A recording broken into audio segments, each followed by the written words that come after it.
네, 반갑습니다.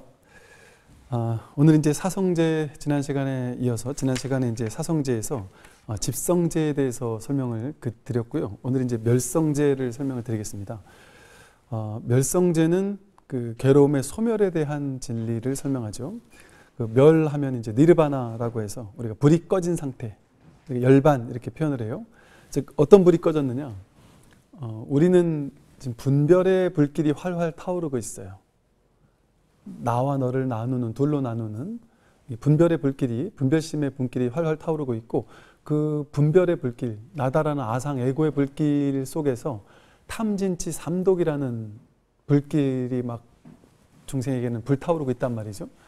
그래서 이 우리에게서 이렇게 막 불타오르고 있는 이 탐진치 삼독, 어리석음, 이것을 훅 불어 끄는 것, 그걸 이제 멸성제라고 하고, 열반, 니르바나 이렇게 표현을 합니다. 이제 우리가 앞에서 그 집성제는 그 십연기의 유전문 그리고 순관이라고 표현을 했는데, 여기서는 그 반대로 노병사라는 괴로움을 없애려면, 십연기에서 봤을 때 노병사로 대표되는 괴로움을 없애려면 생을 없애면 되는구나. 또 생의 원인인 유를 이 12가지 지분을 하나하나 다 멸해야 된다는 거잖아요. 그러니까 노병사를 멸하려면 생을 멸해야 하고, 생을 멸하려면 유를 멸해야 하고, 유를 멸하려면 취를 멸해야 하고, 이런 식으로 해서 무명을 멸하면 근원적인 모든 괴로움이 다 멸해져서 니르바나, 열반에 이른다, 이런 이제 구조를 가지고 있어요. 이렇게 바라보는 관찰을 십연기의 환멸문, 즉 멸로 돌아간다는 거죠. 그래서 멸에 이르는 그런 길을 십연기 환멸문이라고 하고, 이렇게 보는 것을 이제 역관이라고 불러요.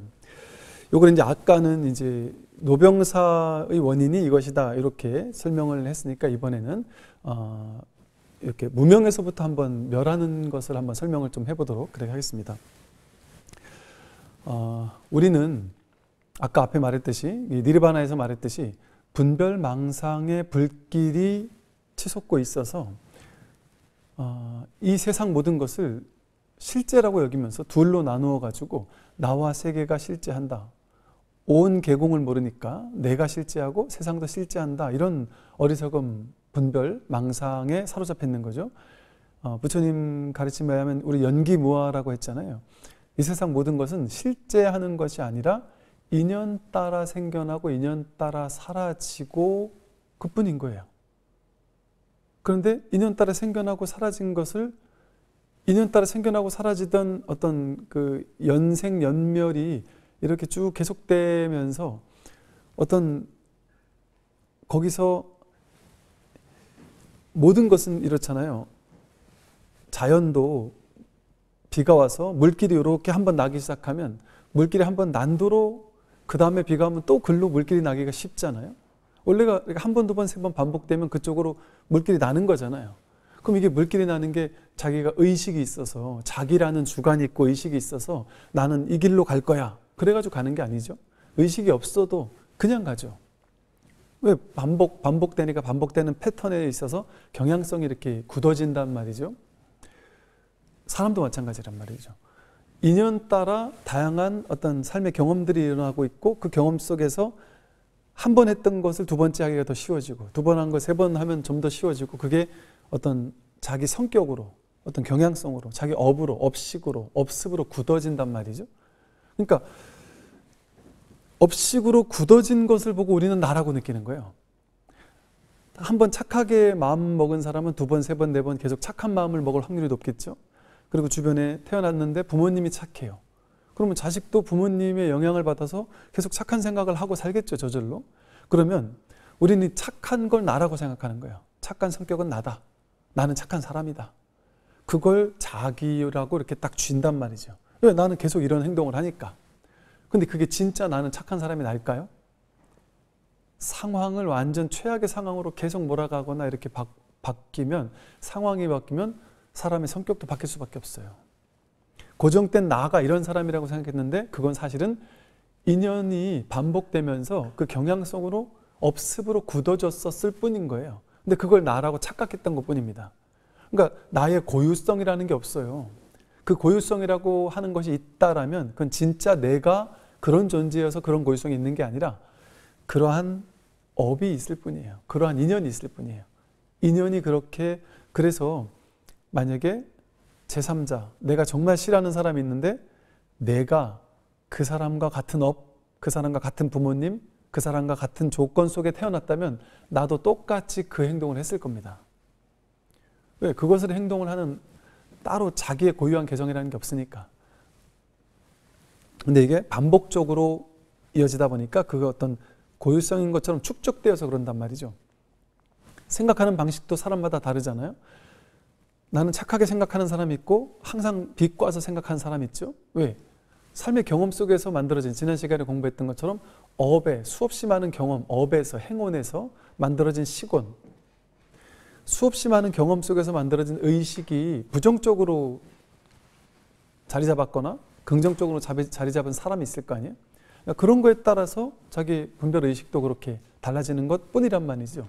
그래서 몸이야 말할 것도 없잖아요. 몸은 갓난아기 때 몸과 지금 몸은 전혀 다른 몸이잖아요. 계속 먹고 마시면서 또 계속 배출하면서 몸이 계속 오고 가고 있잖아요. 인연 따라 오고 가고 있잖아요. 어느 몸을 가지고 딱 내 몸이라고 할 수 있을까요? 이 몸을 가지고 지금 오늘 날짜 이 몸을 가지고 내 몸이라고 할래니 1년 뒤면 이 몸의 세포가 지금 게 없어요. 다 교체한단 말이죠. 성격도 과거에 좋았을 때가 난지 좀 나빠졌을 때가 난지 긍정적이었을 때가 난지 부정적이었을 때가 난지 부자였을 때가 난지 가난했을 때가 난지 우리가 과거에 아주 못 살던 나라였을 때 아주 못 사는 나라에 살 때 아니면 원시시대에 살 때 그때 딱 태어났다 생각해 보세요. 여러분이 화낼까요? 나 빨리 스마트폰 갖다 줘. 나 맛있는 반찬 갖다 줘. 뷔페 가져와. 예쁜 옷 가져와. 이런 얘기 하겠어요? 모르니까. 식이 없으니까. 그렇게 화려하게 살던 내 비교 대상에 식이 없잖아요. 분별 인식이 없잖아요. 그러니까 원시시대 태어나면 거기 맞춰 사는 거예요. 괴로운 게 아니에요. 그냥 사는 거예요.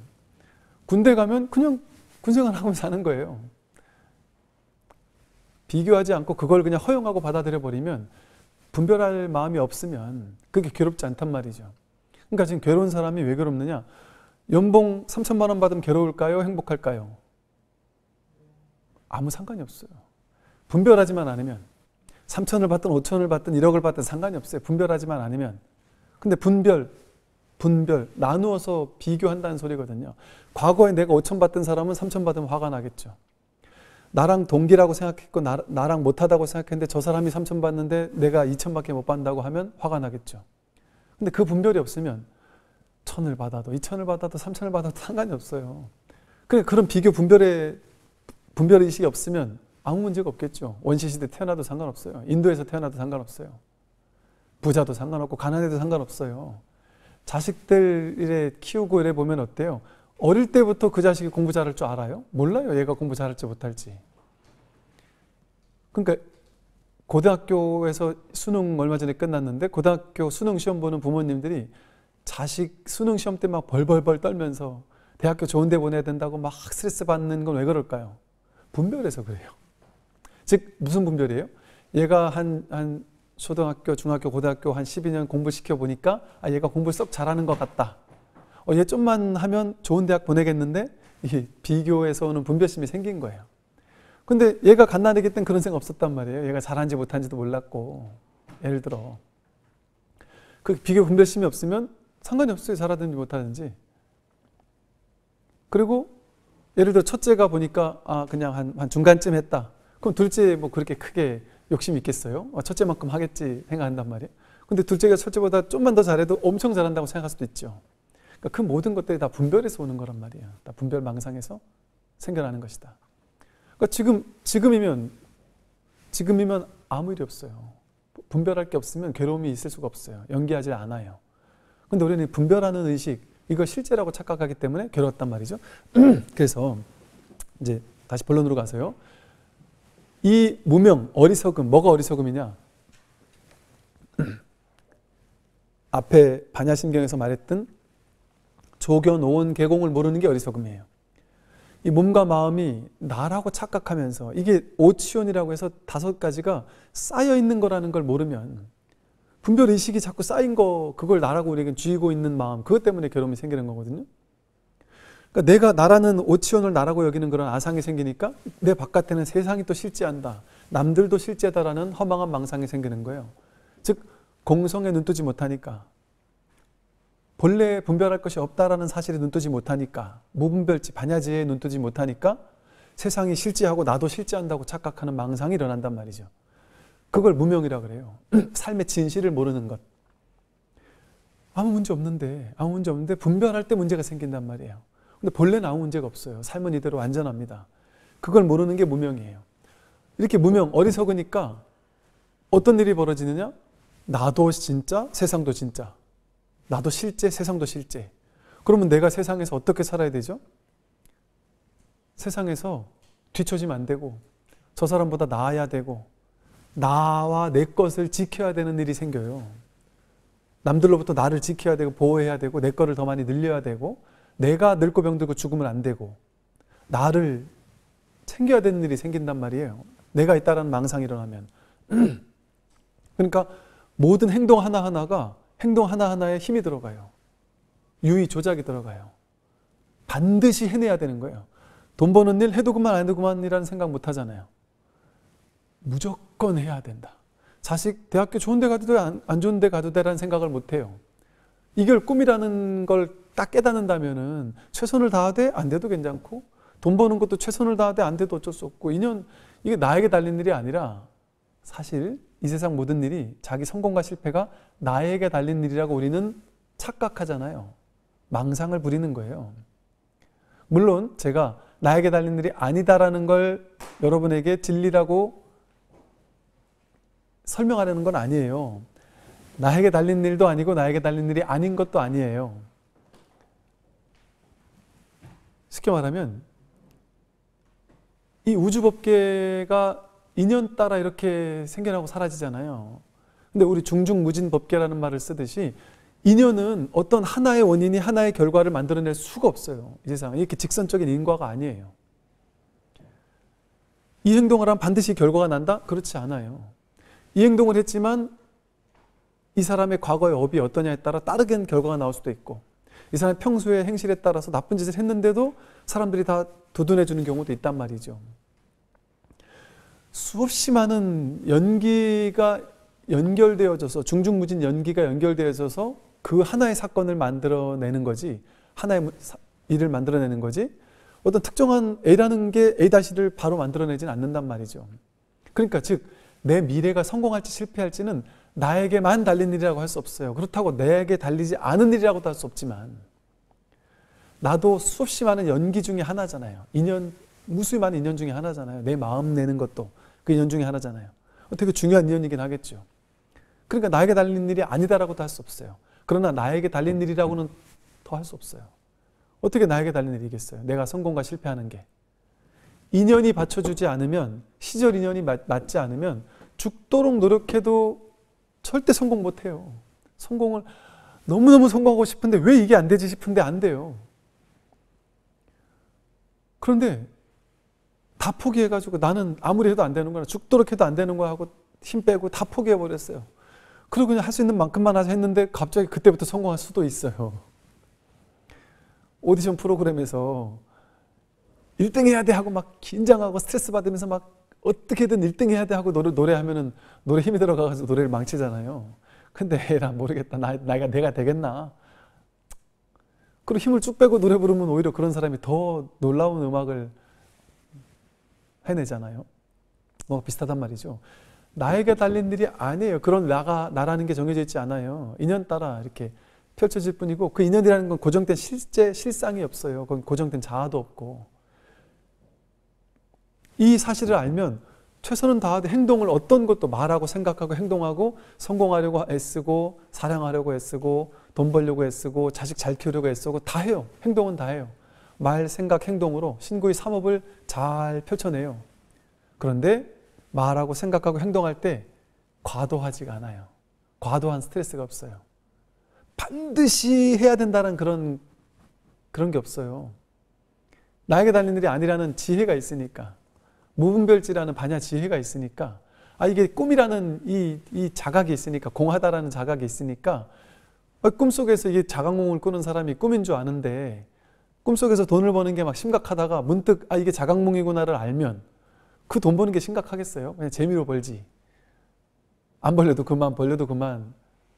이 꿈속에서 꿈을 즐기고 가져놀 거 아니에요. 불교에서 유희삼매라고 불려요. 이걸 딱 깨닫게 되면, 이 공하다라는 사실을 깨닫게 되면 삶을 가져놀듯이 유희, 즐기듯이 살 수 있단 말이에요. 삶은 가지고 노는 거예요. 이건 삶은. 세상은 막 심각하게 돈 버는 건 놀이에요. 성공하는 거 이거 놀이 게임 같은 거예요. 자식 잘 키우는 거 이것도 놀이 게임 같은 거예요. 사실은. 그래서 지혜의 눈을 뜨면 무명이 아니라 밝음이 있으면 어떤 행위가 나오겠어요? 어떤 행위가 나오냐면 유의 조작의 행위, 애쓰는 행위가 나오지 않아요. 반드시 이래야 돼 저래야 돼 하고 탐진치 삼독에 사로잡혀서 엄청난 집착과 엄청난 화 이런 게 생길 수가 없어요. 이게 실제가 아닌 줄 안다면, 이게 다 꿈인 줄 안다면 해도 하는 바가 없이 한단 말이에요. 유희삼매로 놀듯이 인생을 산단 말이에요. 돈도 버는데 약간 재미같이 버는 거예요. 열심히는 하는데 힘을 빼고 열심히 한단 말이에요. 하되 함이 없이 한단 말이에요. 이게 응무소주 이생기심이에요. 머무는 법 없이 마음을 낸다. 이게 인도에서 말하는 카르마 요가예요. 힌두교에서. 업을 짓는데 집착 없이 업 짓는 삶을 살면 그게 요가가 된다는, 그게 수행이 된다는 말이거든요. 이게 한 끗 차이잖아요. 최선을 다하는 건 똑같은데 집착을 가지고 최선을 다하면 안 이루어질 확률이 높아져요. 집착이 크면 클수록.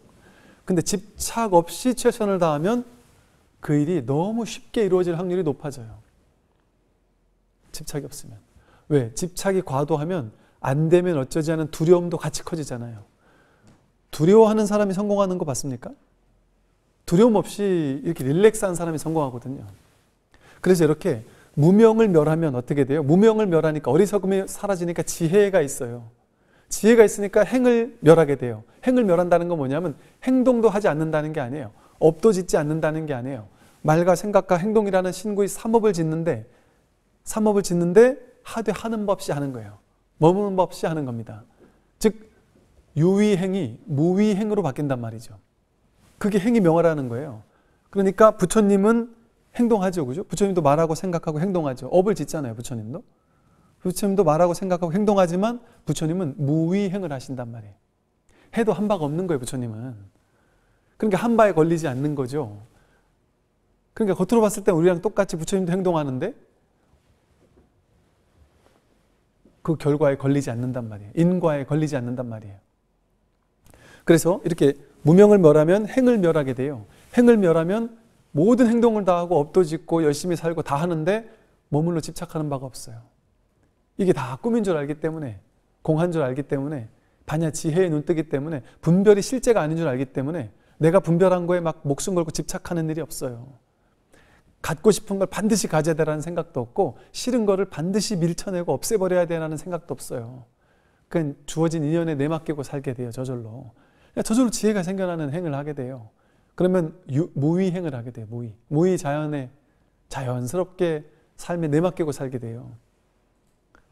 그리고 그 행위에 그러니까 당연하게 수많은 삶의 경험 속에서 만들어진 분별의식을 쥐어서 집착하지도 않겠죠. 이거 실제라고 여기면 그 속에서 배웠던 삶의 경험을 실제라고 또 느껴요. 그래서 그 경험을 딱 쥐고 자기 생각 분별을 딱 쥐고 산단 말이에요. 그러니까 분별의식이 계속 쌓여요. 분별의식에 집착하는 마음도 계속 쌓이고. 옳다 그르다 맞다 틀리다 이런 거 있잖아요. 내가 잘났다 못났다, 나는 능력 있다 능력 없다, 저 사람은 괜찮은 사람이야 못난 사람이야 라는 그런 분별의식들, 둘로 나누어 가지고 그 둘 중에 하나를 취하는 마음, 그 분별의식이거든요. 그거를 진짜라고 믿는단 말이에요. 근데 반야 지혜가 있으면, 무명이 멸했고 행이 멸한 사람은 어떻겠어요? 그 행에서 나오는 수많은 분별의식에 과도하게 집착하지 않아요. 분별이 있긴 있으나 거기에 과도하게 취하지 않는단 말이죠. 그것이 본성이 텅 비었다라는 것을 아는 거죠. 그래서 제가 이런 말을 하죠. 이 볼펜이 기냐 짧으냐, 이건 긴다라고도 해도 말이 안 되고 짧다라고 해도 말이 안 되죠. 인연 따라 상대적으로 길거나 상대적으로 짧아지는 거니까. 그러니까 이거는 분별의식으로 길다거나 짧다라고 말할 수 없는 거예요. 마찬가지로 자기를 나는 착한 사람인지 나쁜 사람인지 말할 수 없어요. 내가 부자인지 가난한지 말할 수 없어요. 실제가 그렇잖아요. 근데 내가 잘났다 못났다 할 수 없어요. 근데 사람들은 왜 괴로워요? 분별을 하기 때문에. 나는 못났어. 나는 가난해. 나는 능력 없어. 이걸 기정사실화해서 그걸 믿고 있잖아요. 그 분별인데. 아니, 내가 10억이 있어요. 예를 들어. 그럼 부자예요? 가난해요? 어떻게 말할 수 있어요? 100억 있어도 가난하다는 사람도 있고 1억만 있어도 막 너무 행복하다고 부자라고 행복하는 사람도 있을 거 아니에요. 그럼 도대체 뭐가 진실? 그게 진짜 부자 가난이 어디 정해져 있는 실체냔 말이에요. 자기에게 그렇게 느껴지는 거예요. 제가 인도 가보니까 우리나라 또는 환산을 해서 봤더니 인도 사람들, 젊은 사람들 몇 명을 물어봤더니 자기는 평생 얼마 있으면 행복하겠는지를 물어봤더니 대충 한 3천만 원 있으면 완전히 뭐 그냥 죽을 때까지 마음 편하게 살 수 있을 것 같다고. 히말라야에 허름한 롯지 하나 짓고 거기서 살고 싶다 그러더라고요. 허름한 롯지 하나 짓는데 막 지고 올라 날려야 되니까 제품들을. 그러니까 그래서 한 3천 든다 그러더라고요. 그러니까 거기서는 3천만 있으면 평생 먹고 자고 할 수 있단 말이죠. 근데 우리나라에서 3천 있다고 해서 뭐 내 평생 행복하다 이렇게 하겠느냐 말이에요. 즉 이게 비교 분별에서 오는 거예요, 전부 다. 그러니까 이렇게 밝은 지혜가 있으면 이 분별심을 믿지 않아요. 이건 분별심이라는 걸 알아요. 분별심은 진실이 아니라는 걸 알아요.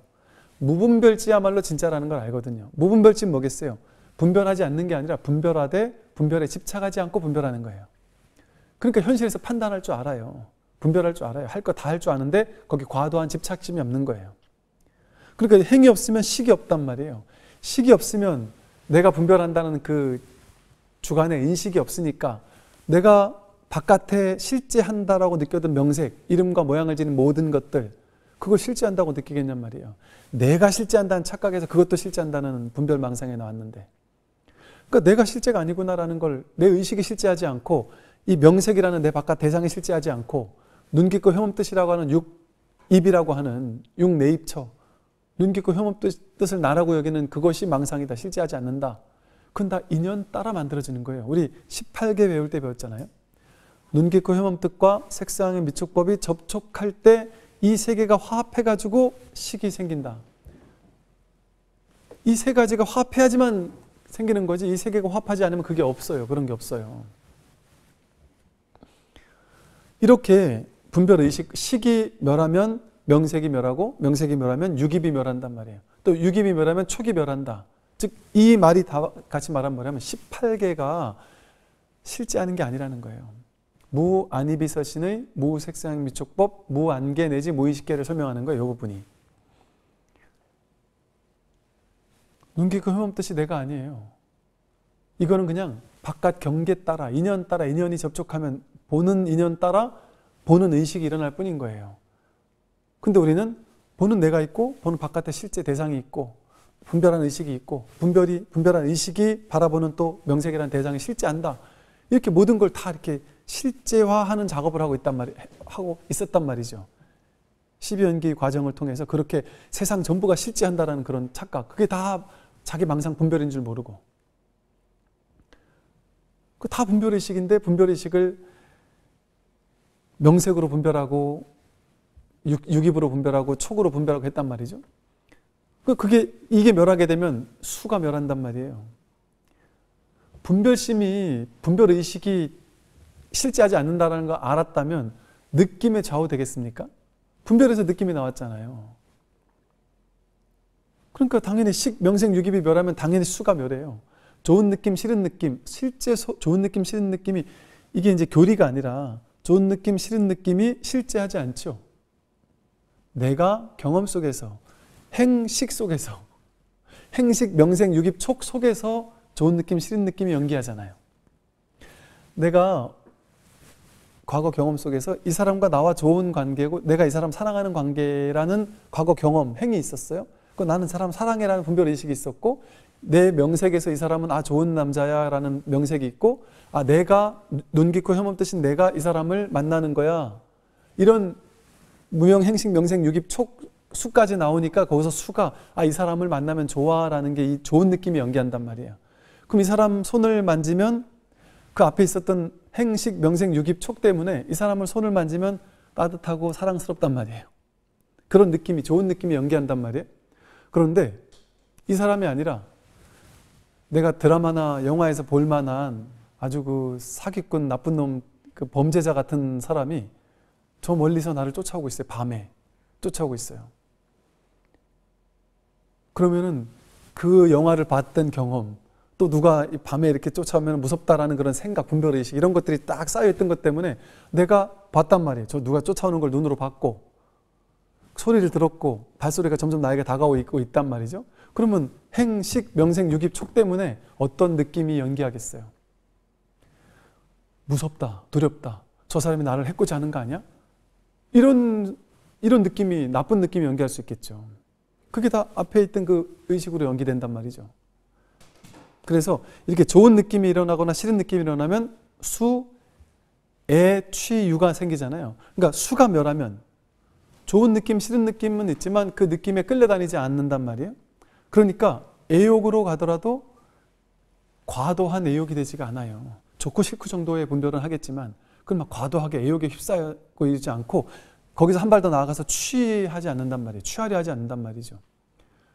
과도하게 취하려 하지 않는단 말이죠. 좋은 것도 과도하게 내 걸로 만들어야 되라는 과도한 집착이 없어요. 좋은 느낌, 애욕, 집착이 과도해지지 않아요.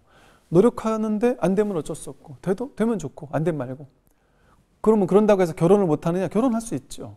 내 사람으로 만들어야지. 내 사람으로 만들어요. 그런데 지혜로운 사람이 결혼하면 어떻게 되겠어요? 어리석은 사람은 어떻게 연기되겠어요? 이게 실제인 줄 아니까 내가 결혼했으니까 이 사람은 내 거야.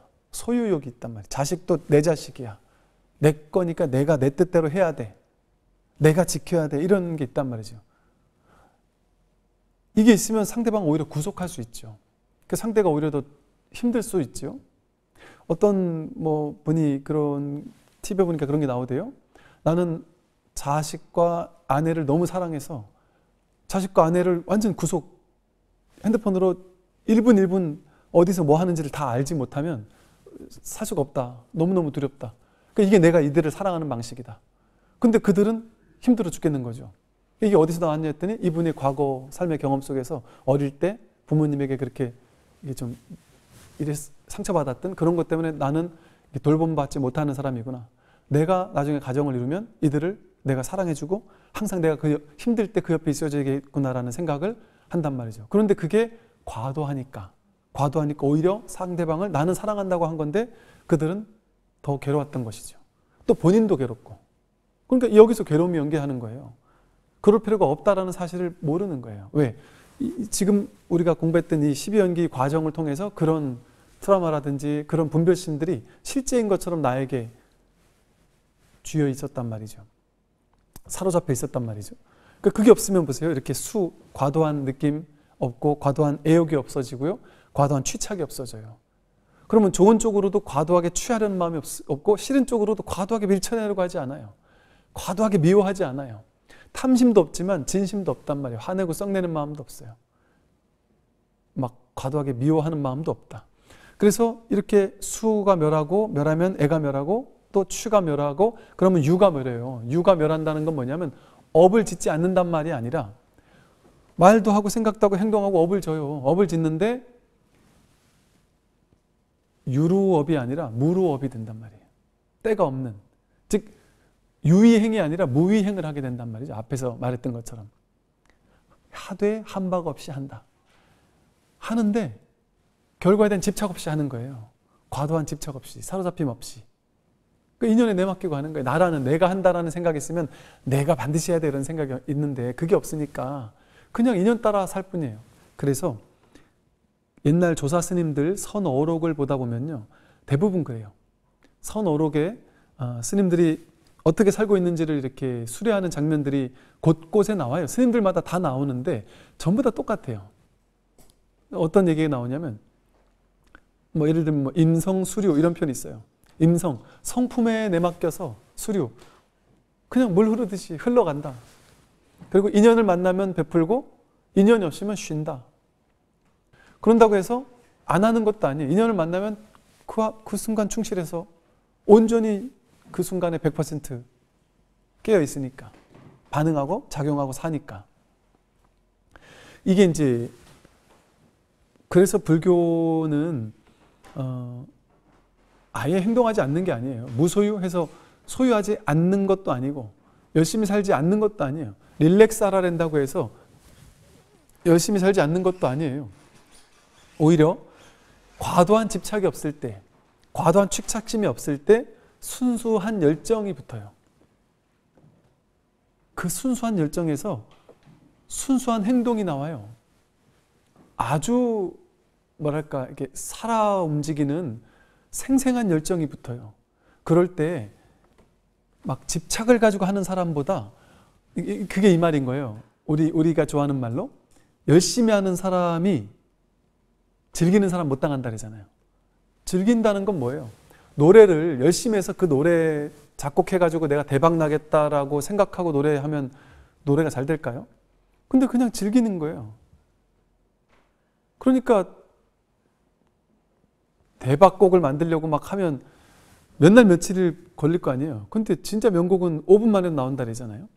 그러니까 힘을 뺐는데도 오히려 더 살아 움직이는 힘이 붙는단 말이죠.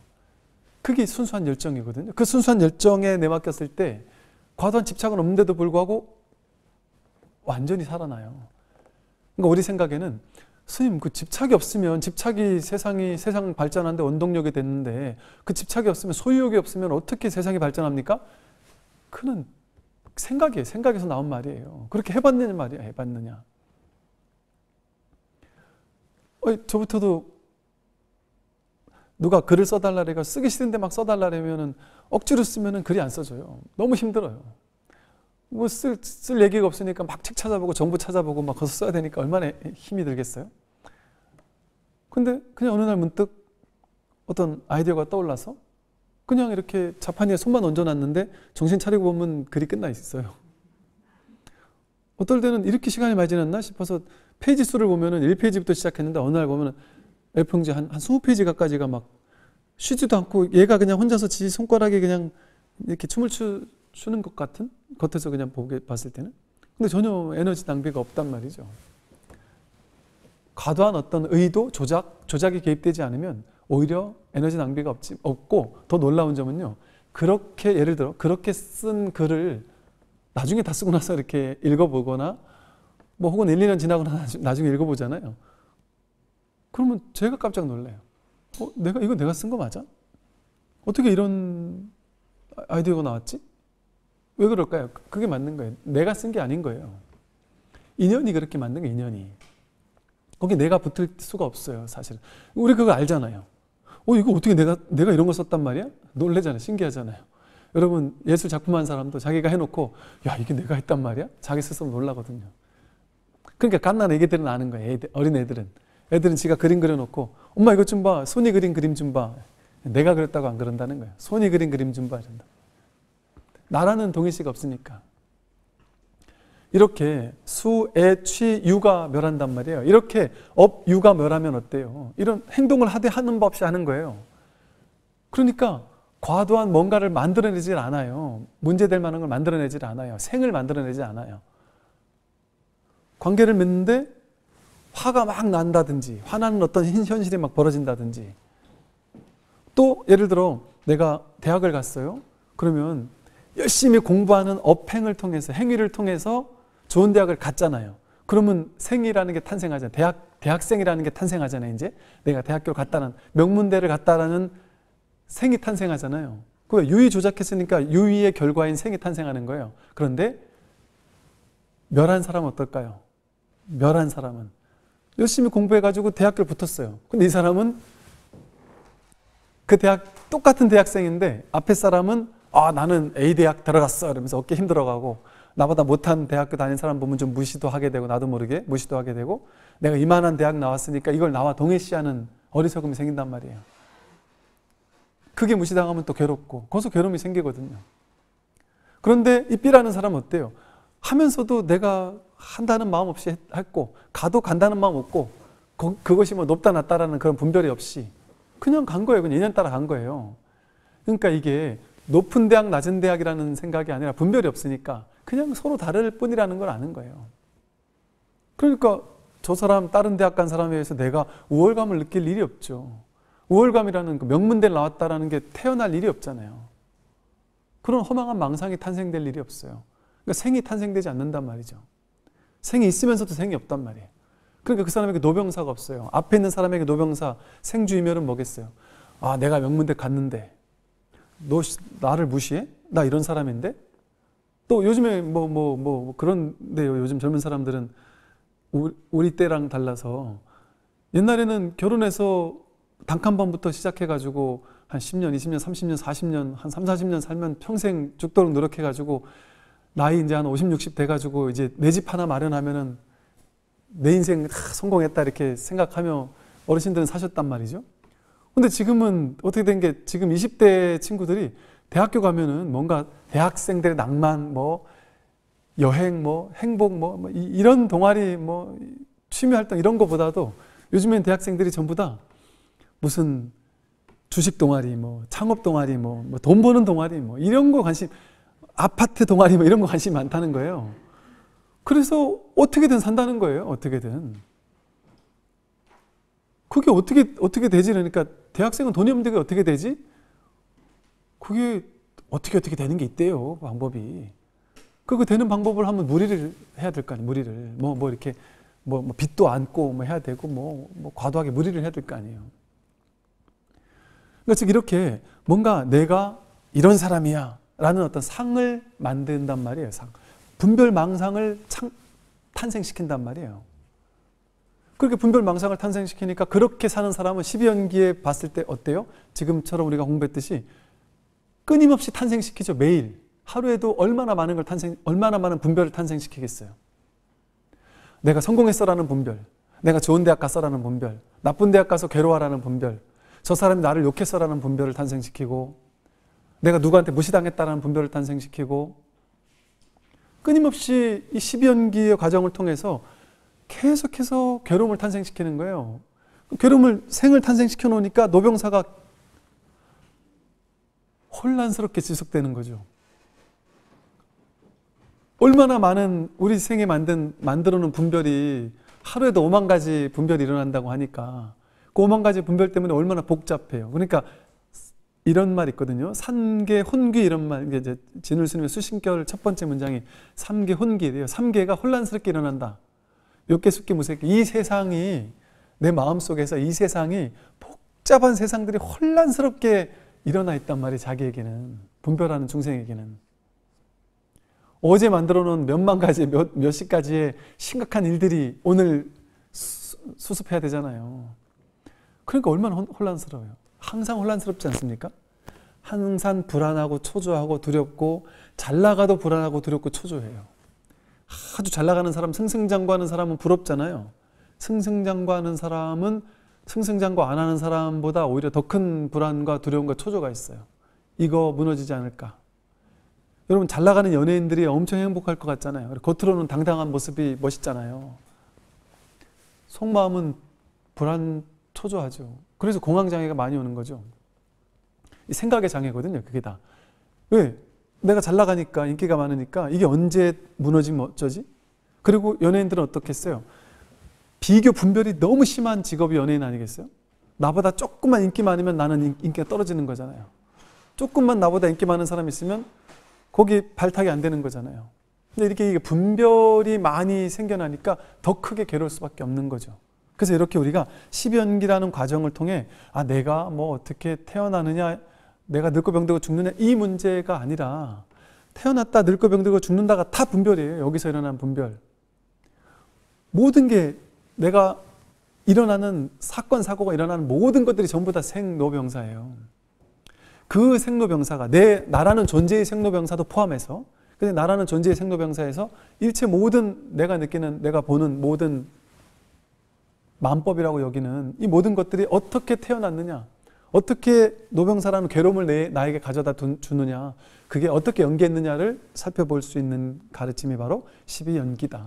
그래서 오늘은 이렇게 12연계 각각의 지분이 다 분별망상이라 이거 어느 하나의 분별망상을 딱 소멸시키게 되면 결국에 노병사로 대표되는 모든 괴로움이 소멸될 수밖에 없고 니르바나, 열반에 이른다라는 그런 가르침을 공부했습니다. 여기까지 설명드리겠습니다. 수고하십시오.